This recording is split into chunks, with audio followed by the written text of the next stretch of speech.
listening to The Dating Den with dating and relationship badass and best-selling author Marni Batista. Every week, you'll get the raw truth from top experts and real people on the important dating, sex, and relationship issues you want to know about. So if you're ready for true talk that's authentic and unfiltered, and you're not afraid to be called out on your stuff, then you're ready for what's next. The Dating Den, episode 95 with Chris G. What does a quality guy really think about dating and relationships? Our favorite man panelist gets honest. Ladies, welcome into the Dating Den. Are you feeling a little hot in here? Would you like to hear from a very hot, real man? So here's the thing. I just went to visit my kids. I've been talking about this. They're in their 20s, so it's basically like around really young, hot guys. Then I went and saw A Damn Star Is Born, and I just literally wanted to like make out with Bradley Cooper. And I realized that, you know, here's the thing. There are plenty of hot men out there who are actually quality men. I know for some of you are like, no, I have to settle. Like, good guys are like, you know, unattractive and good on paper, but there's no chemistry. And so what I really wanted to do today in honor to celebrate hot quality men is I thought I would I put a piece of steak in the dating den, and I lured a real hot man into the den to come share with you insights on what real quality hot men do think and feel so that you can understand them, so you can nab yourself one real fast. So welcome, Chris, into the Dating Den. Hey, Chris. Wow. I don't know if you ladies can feel it, but I'm blushing right now through the phone. Marni knows how to make a dark man blush. And, a dark man blush. Thank you. That's so funny. That's well, beautiful. So for those of you, if you followed us when we had our web show, we had a show on YouTube, and Chris was on the show a lot of the time. So if you want to go get a picture of this yummy eye candy, you can go to our YouTube channel and search The Dating Den. And I've known Chris for like, oh my gosh, like maybe 10 years at least, probably 11, I think. Yeah, at least. Yeah. Mm-hmm. You were like barely 30. You were like but a man child when I met you. Mm-hmm. And literally I was newly single. And I met Chris at a personal development workshop, and he's totally got this core value on learning and growing and becoming the best person he could be. And like, we totally hit it off and became friends. And no, we never had sex. We never kissed. We never made out or anything, just in case you're wondering. Although there was that one moment. There was. But we never did. We never crossed the line. No. So we're legit friends only. And I was literally like, dude, like I need help dating and understanding men, because I was like, I didn't even know what to do. I didn't know how to play with the players. I like literally was clueless, and you were like my text buddy. I'd be like, okay, this is what happened. What should I say? And you literally taught me like how to understand men. Mm-hmm. You were the guy. You were the guy. Yeah. Through it was all like Karate Kid, and you were Daniel's son, and it was Master Miyagi. I helped you. I taught you the ways. I was. Late night. Thousands and thousands of text. Ladies, I cannot stress when I say tens of thousands of text messages, I literally mean tens of thousands of text messages, just sitting there like all night. She was so curious, and I loved it. It was so fun. But literally I was, I was no different than you ladies. I was just like, holy shit, I'm 38 years old. I've been married for like 17 years. What the fuck do I do? So cut to today. Chris taught me a lot about understanding man. He's been a huge, huge supporter. He helped me actually create the whole like manimal profiles. He sat on like countless number of our man panels that we do with our clients live. He's been on our YouTube show, and he is an awesome resource for all of us. So what I thought I would do today is we had some clients write in, and just like we do on our live man panel, and you're going to love this because it's a man panel with just you, dude. You don't have to share the mic. No, I know. That's the worst part. I just want to hog it the whole time. I think everybody wants to hog it the whole time. So we decided we'll just have Chris live because he was so good at our last man panel we did with our clients. Okay, so question number 1. Are you ready for this? Well, okay. I'm excited for this. Let's do this. This is a brand new trend. So I really wanted to hear from you. So apparently there's this thing now called orbiting, which is different from ghosting. For those of you who don't know, orbiting is like you meet a guy, you go out on a date, you start to follow each other on social media. He ghosts, right? So he doesn't ever like call you again, but he's liking your pictures and stalking you on Instagram. Why the hell do men orbit? Why do they like follow you, connect, but they totally aren't into you today? So that's a great question. I love the word stalk, by the way. It's such a manimal thing to do, right? It's like, I was curious. It's almost like women, I wonder if they want to be stalked a little bit, you know? They totally do. Oh my God. So I have my daughters, right? And they're like, oh my God, my ex has totally just liked my picture. What the fuck? Yeah. So I don't know, but why do guys do it? So that's a great question. So orbiting versus just ghosting. I wonder. So I think there's we do it for a few reasons.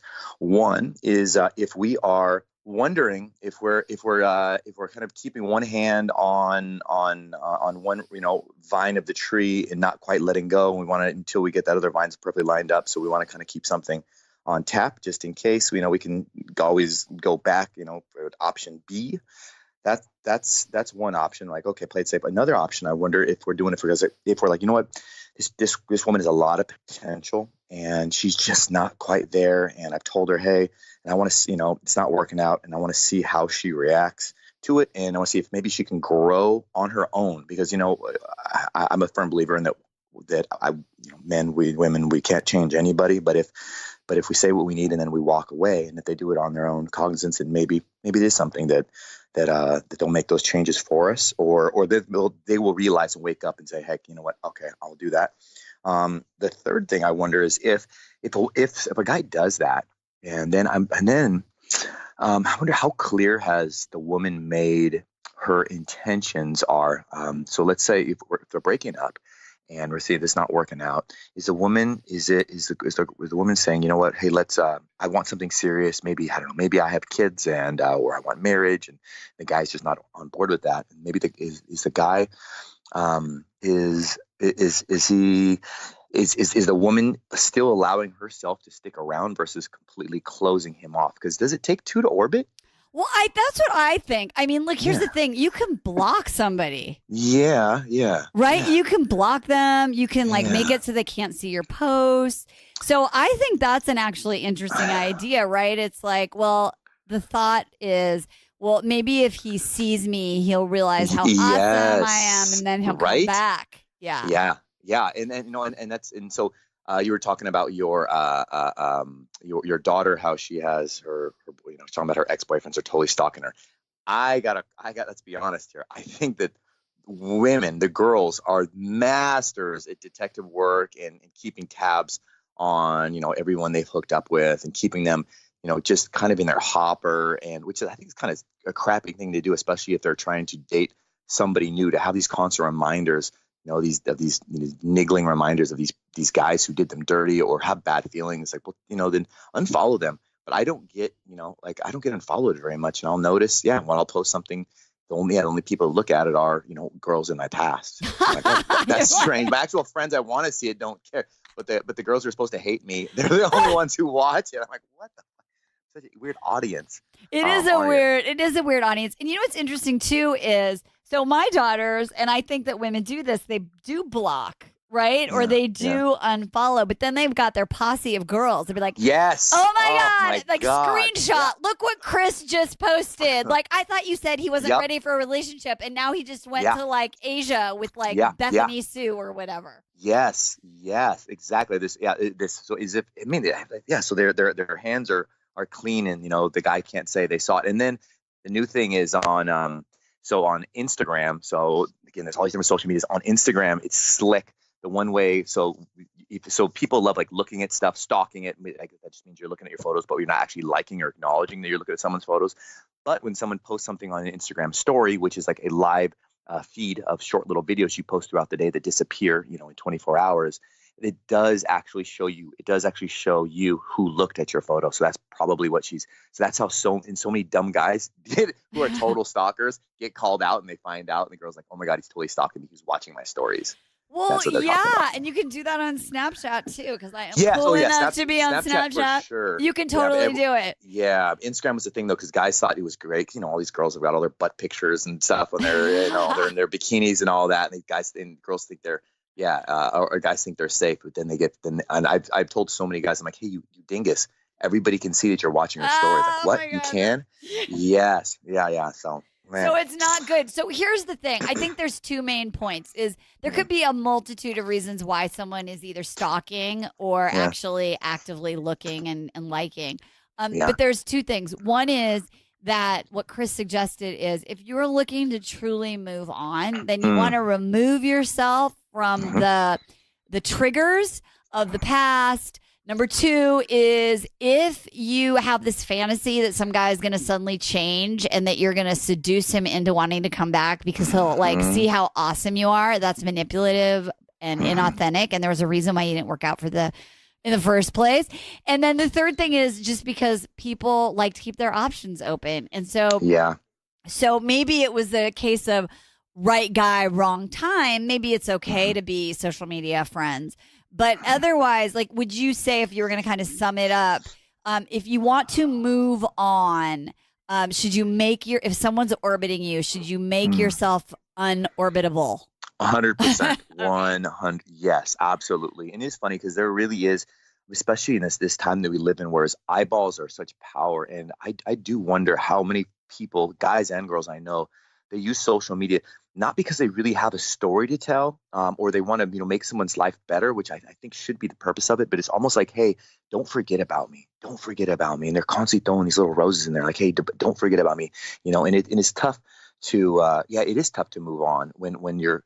I mean, good Lord, what would you do if let's just take it back to old school. If somebody, would you keep opening up these letters? And again, that thing with social media, boom, it just pops up there, right, in your feed or whatever. So you can. But if every day there was, would you keep reading the letters that get sent to your house if you didn't want to talk to some guy? No, you totally. lock up your freaking mailbox. If that guy's, you can continue to do that, and that's what you can do. You do have the power. We do have the power with social media to do that, or whatever, Facebook or wherever, to either unfriend them or block if you have to.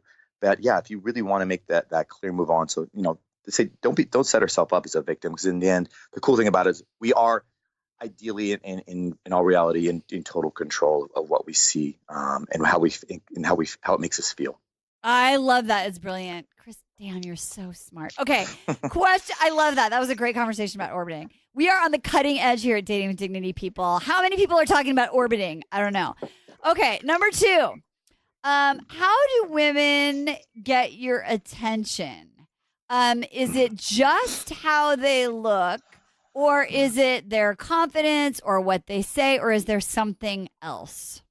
Great question. Yeah, absolutely. So, as a little disclaimer, I live in Los Angeles, where there's just an insane amount of beautiful people walking around. And I always say, hey, congratulations for being born with that face. It's like, and it was, when I first came here, I was so awestruck, by the beautiful people. And I'd meet some, girl who was, I'm from, in Oregon, where, we always say, like, she said, in Oregon 10, but like in LA 6.5, or whatever on look. But then after a while, it always washes out. Not after a while, it always washes out. So the great thing is, and especially works in guys' favor, because a lot of times we're not super good looking guys, but luckily, there's some super good looking. At the end of the day, the looks wash out, and if you're a turd, then you're a turd. It doesn't matter how great you look. And it's funny. That's a great question too, because also just based on we asked about the looks thing.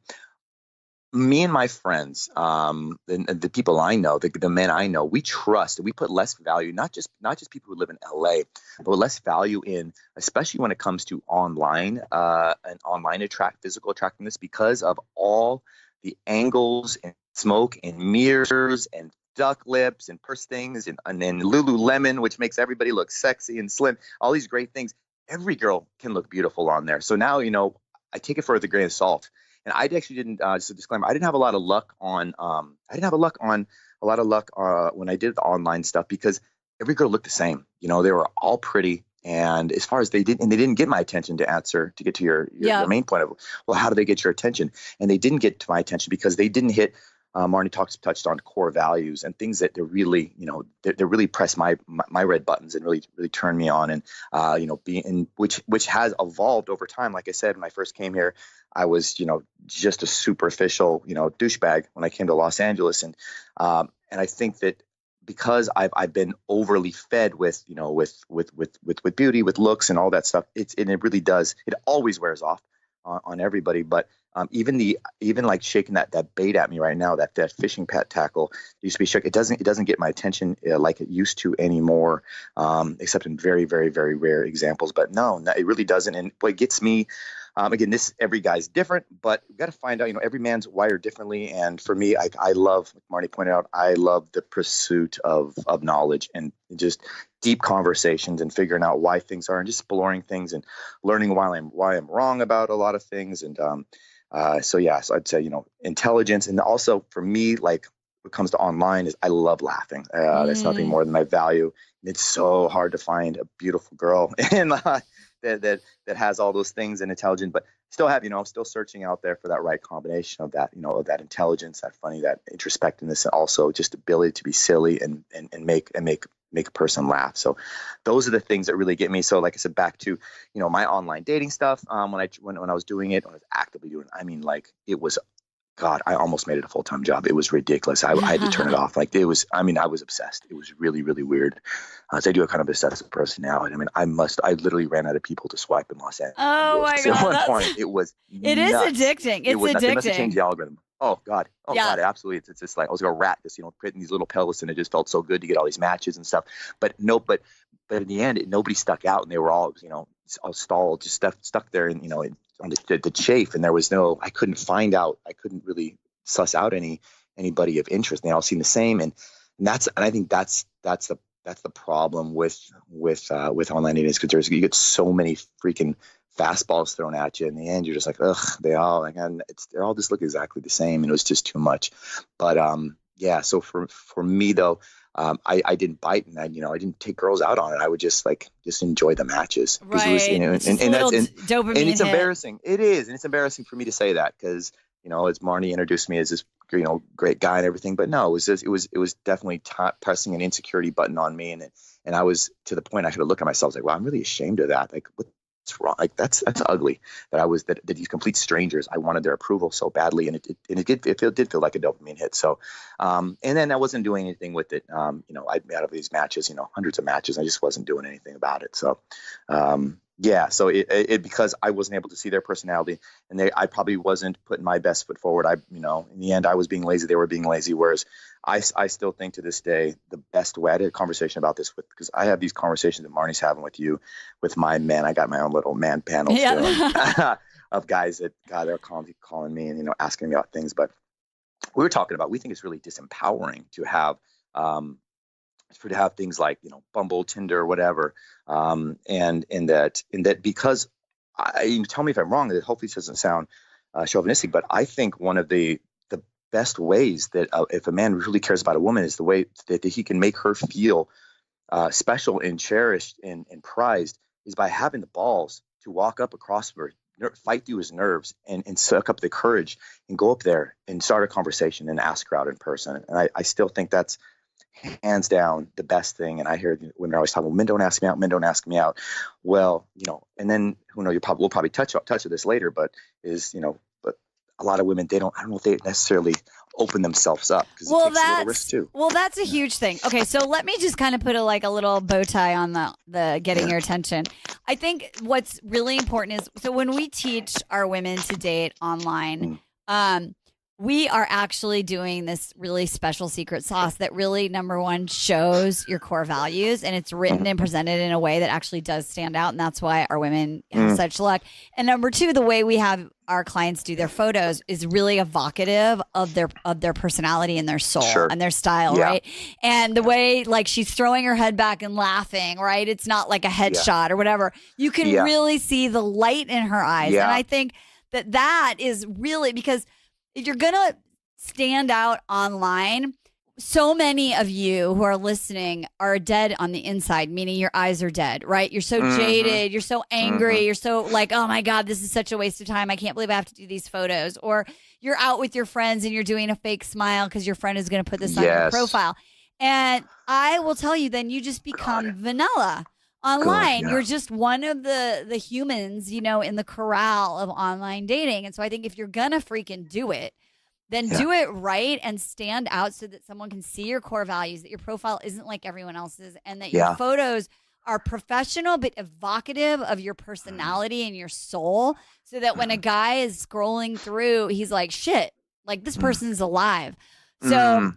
So that's I think it's a really important thing. The other thing, what I think is amazing, is what we talked about, manvolution, right? Like the evolving man. And like, I'll never forget, like a long time ago, you were like, dude, like how many more boobs can I see? Like, you know what I mean? You're like how many more can I see? And that's when you kind of made that next step, you know? And I know that women and men, we go back and forth, right? Like if it doesn't work out, then we need to see some more boobs, or you know, hit up some hot guys or whatever it is. But the bottom line is that ultimately, and I think this is so important for everyone to hear Chris say this, for a quality guy, yes, of course there has to be attraction. But what is sustainable is integrity, shared common values, someone who can make you laugh, someone who respects you, someone who makes you feel like a hero. Like all of these things that are really about sustaining a long-term intimate relationship. Because in the end, you know, looks will fade, and we can be really beautiful and ugly on the inside, or we can be beautiful on the inside and become stunning on the outside. I love that, and I love that you're what you said earlier about. I do think what we're speaking of so far is just that initial attraction, that initial bite of getting that, you know, that big buck in the forest with the 8-10 point ant to take a look and get the attention. And I think that's so great that you are doing something, and you hit it on the head. There is so much insanely lazy, boring, uncreative, cliche, not real people on the social media, not really taking a risk. And like I said, cool, you know, like I said, cool, you're born with a great face, you know, and they're doing that same quasi pursed duck lip thing. I'm like, that's not how you smile in real life. Don't do that. You know what I mean? If you have this big cheesy grin, there's something it's probably hard for some of you guys to hear this, but that's so much sexier and authentic and attractive, or a funky laugh or whatever it is. Like, be real, be you, because there's otherwise, it just blends all in, and I think it sends a different message too, because I think if you're starting the whole relationship off with, hey, here's a fake version of me, like you're gonna have, if you're lucky enough to get to know, God, I hate when people say that sort of thing. I'm like, you know what, gross, I don't want to be lucky enough to get to know you and all these things. And well, that's because we were talking about this earlier, like it's like women put men on trial for crimes they haven't committed. Yeah. Right? It's like, if you're lucky enough, because the other assholes are like, you know, and so like, don't have your profile or your real life energy say like, prove to me you're not an asshole like all the rest of the guys I've dated, because that will that's such a turnoff, right? It's painfully, the internet's chock full of those people out there. So good on you. So guys, keep listening to Marni, keep putting yourself out, be weird, be authentic. It's better to do something a little bit, you know, risky and strange, but authentic, and put yourself out there and let that person decide. Because at the end, they're going to find out anyways, you know? So enough with all the smoke and angles, and God dang it, man. It's so annoying. Okay. So let's talk about this. So you said like, for a man to come up and approach is a huge, huge thing. And I totally agree. Cool. And that women aren't making themselves available, whether they're looking at their phone or they're out with their friends and they have resting bitch face. Although someone told me, a man said to her, you know, I just kept watching you. There's something about you. And you kind of had this resting bitch face, but it wasn't necessarily bitch. It was just, I was like intrigued. I was like, what is she thinking about? So there's a difference between, you know, resting bitch face and just being like pensive. But like, so what invites you to like want to approach a person in real life? What are the signs and signals you're looking for that make it easy for you to have that interaction? I want to see. So, like, by the way, I think the only reason you should have a resting bitch face is if you are a resting bitch. Like, then that's the only. If that's who you are, that's who we who we need to be. Is they say wherever you go, there you are. And I think a lot of people again is they use it as they use these fake smiles, this RBF, resting bitch face. They use these things as a way to protect ourselves. I think Yeah. and that's that you're like sure you're standing near the pool, but you're still in your clothes and you're not in the water. It's like if you're gonna be there, and get out there. And if some guy make yourself, have yourself you don't block yourself off and don't make it impossible, because I think there's such bullshit that people were make ourselves so hard to obtain because we want to think that we're, I guess, I don't know, better than other people, or this person's got to work for me. I was like, okay, calm down. Yes, I'm not saying go out there and date every single person that asks you out, but also at the same time, no need to make us jump through fire, to walk up there and talk to you and to start a conversation. At the same time, yeah, there's so many people on guard.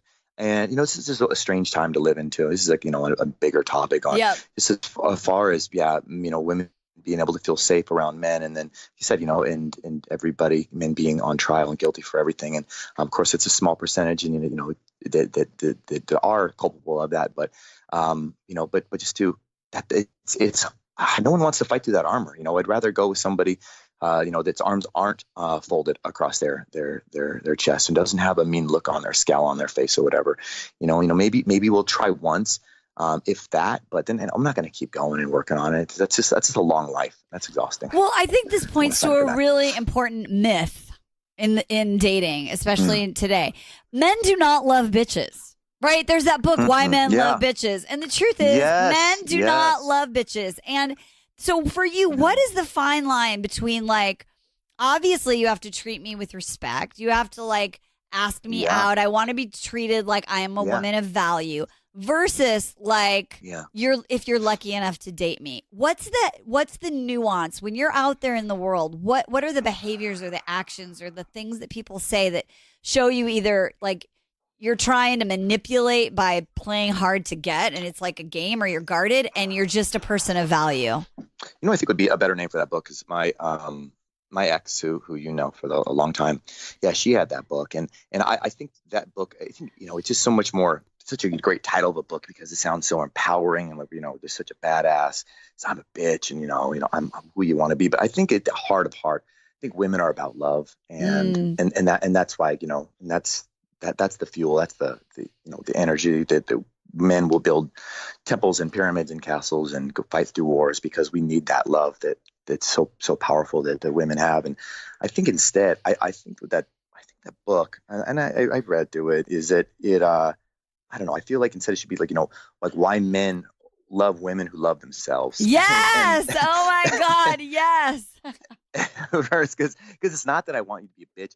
I just want but then we're a little pot licker sometimes. We will continue, and I'm raising my own hand here right now. I will continue to take from the cookie jar over and over and over again and be a little crap until girls, sometimes somebody girls put me in place, said, hey, you've had enough cookies. I'm like, crap, you're right. Thanks for versus being exhausted and slaving away, baking 24/7. For us, because and losing sleep and not hanging out with your friends, and then being resentful of your life. And I was like, well, okay, no, that's not really that's not really loving yourself. That's now we're talking martyrdom and things like that. So anyway, I just thought that was that title of that book always fascinated me, and it's like people they buy it on their shelf and think on their shelf and go, okay, here it is. I don't need to read it. And but I think that's a more appropriate title. Well, yeah, because really what men are attracted to, and we hear this on the Man Panel all the time, is a woman who has self-respect, who loves herself, who has boundaries. Yeah, and yeah, like, and here's the thing, because when you're a person who says, like, I'm going to keep giving you a cookie because it makes me feel like I'm like, maybe that's all I can get, or maybe he'll change, or I just want that moment where we're naked together and I feel connected to him, right? Like, there's all these unhealthy beliefs that are underneath the behavior of, like, hey, at 11 o'clock at night. Right. Right? You know, it's Right. like, Right. and have you ever dated anyone who like was sort of in their evolution and there were a lot of trips to the cookie jar and they just said, I'm not going to do this anymore? Like, did you ever have anyone who took a stand while that was happening and you were like, shit? Yeah. So I think I think what you said a second ago is extremely important about having for men and women, but having strong boundaries when you're in a relationship and being able to say, and enough is enough, and being able to let the person know that they're not going to get something, and not be afraid of them not loving you, or just feeling like bringing out all these old patterns, and that maybe we had as children, and just but being able to act like an adult about those, being able to dole out consequences and healthy boundaries. Tough thing to do, awesome thing to do in relationships, 100% necessary thing to do, because it's going to have to be done at some point. And I have dated girls, women who have pointed out that, yeah, they've said enough is enough. And I pouted for a little bit, but then I was like, there's a lot of times they were 100% right, and I respected them more for it. And was there any so I think women have this fantasy that so if it's a manipulation, like, well, I'm going to tell him I'm not going to put up with this anymore, but like really it's a play. Yeah. Has that ever happened where you're like, do you keep trying? Do you keep going back to see if the cookie jar is really off limits? Absolutely. Yes, of course. Because again, like I said, we're little pot lickers, and we want to keep trying to get more cookies, and we don't want to have to potentially grow up, if that's what it is, or be more mature, or we want to take the easiest route. Also, it's going to be our de facto, and like shit, if they're asking us to do some sort of work or go without or sacrifice, and yeah, of course I'll keep trying, and less so now than before, but that challenge is fun too as well. And I guess also that depends on what type of relationship if you're already in. It's I'd say, heck, whatever it is, it's harder. It's going to be harder to start enforcing big boundaries years down the road if you haven't enforced and boundaries and early on in the relationship. Little things, then by the end it just becomes a healthy boundary sort of relationship. And I think that's really important because women will say, like, I told him, I was looking for a real relationship, and that if he wanted something else to not call me anymore. You're like, I did the boundary. And then he calls and they're like, oh, that must mean that he likes me. And what I want you all to hear is no, what it means is that I'm going to keep trying just to make sure that you really meant it. Right? Because there's a chance, right? So don't make up a story that if you set a boundary and then a guy comes back, that suddenly he's changed. Yeah. And also I want to say, because Marni and I, we had also a friend who's, I don't know if he was a dating coach, but he gave some advice to an ex I had about basically saying, laying out the boundaries of what it is earlier on in the relationship, and saying, well, this isn't all fun and games. I only want this and this. And I there could be a chance, whether it's good or bad, I guess that depends, but also laying down, maybe, is it an ultimatum or is it a boundary? Because sometimes, men will be slick. It's easy to say, oh yeah, honey, I totally want that too, just to get in your pants or to get whatever it is that they're actually truly going for. Just to say, words are cheap, but the actions, I think, if all you need to do is just hey, have us say the passcode and the secret password and we're in, then okay, we're going to say it. A good man won't, but yeah. That's so true. Well, Matt Boggs calls it the silent movie, right? Like, so a guy's actions are really more important than his words. My favorite story is when I was hanging out with the dudes when I was single. One of my friends who I also never made out with, Aaron, told me this great story, and he said, I was totally hooking up with this girl. It was like the third date. She didn't have sex with me, and the third date, I'm literally naked. I'm in that moment. I'm on top of her, and she goes, "Does this mean you're my boyfriend?" And he's like, sure. Yeah. Insert, and he was like, sure. And he was like, what the? No, he didn't mean it, right? So don't have that, like, are we a thing conversation, when there's a penis, like, within 1 inch of your body.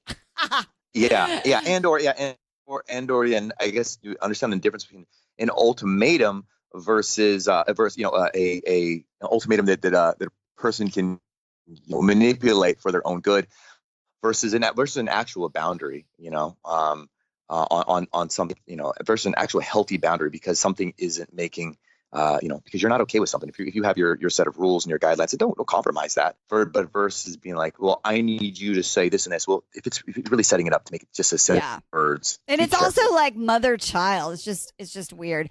One thing that when Jeremy and I broke up in between, our relationship after 5 years, we broke up and he moved out and he was doing his thing and he was going on these trips and he was texting me photos of his trip. And I was like, dude, I was like, it's going back to the orbiting. I'm like, you're basically orbiting me, except instead of on social media, it's coming right into my phone.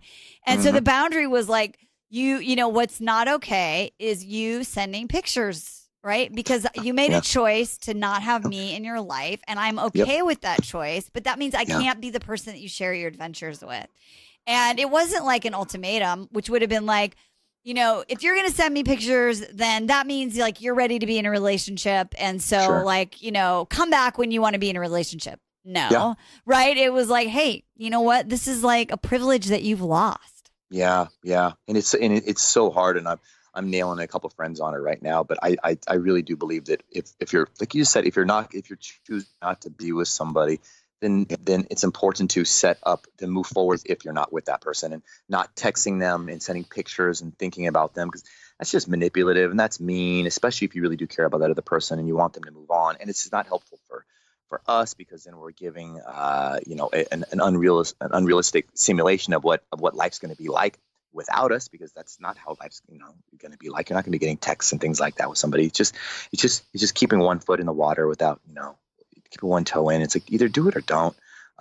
It's hard to do because, of course, being lonely sucks and all that. But it's I don't know. It's really guys are terrible at it. Guys are the worst at it. We're big babies. That's so true. It's so true. It's like you don't get girlfriend privileges without taking boyfriend responsibilities. Yep. Bam. Okay. So first of all, you're already like, you have to come back. So I'm going to invite you back into the den again. This time though, next time you have to take your shirt off. Okay. Just kidding.